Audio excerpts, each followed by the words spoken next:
Ito po ngayon, nagsalita kagabi. Napanood ko kagabi yung foreign minister ng kapitbahay natin.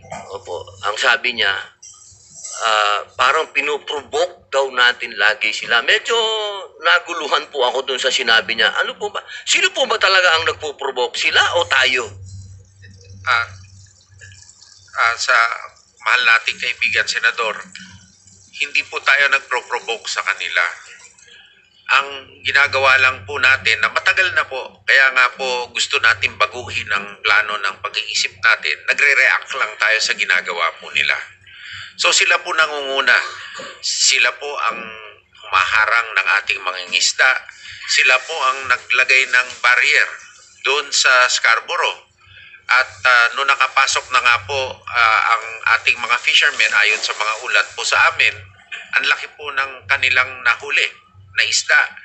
Sila ho ang nagpro-provoke hindi naman po tayo. Tayo po'y nagre-react. Ngayon po ang aming pong pagbabago ng palaisipan, ng kaisipan sa armed forces, huwag na ho tayo magpa-provoke.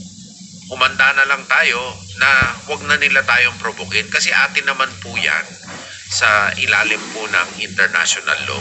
At kami po ay hindi tutol sa pag-uusap. Kailangan po ng diplomasya dito. Ngunit, dapat sang-ayon po ito sa prinsipyadong pag-uusap, open and transparent. Para wala pong masasabi na may pinulong, tapos nagtuturuan. So, sa amin lang po ay gusto lang po namin suportahan ang whole of government approach natin.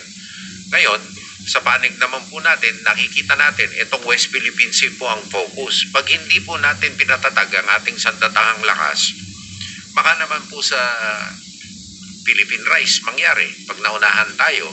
Kaya po kailangan unahan na po natin. Maraming salamat po. Mahal na kalihim, kasi dito po sa sinabi niya, tayo daw ang naghahanap ng gulo. Gulo din ito. Meron po akong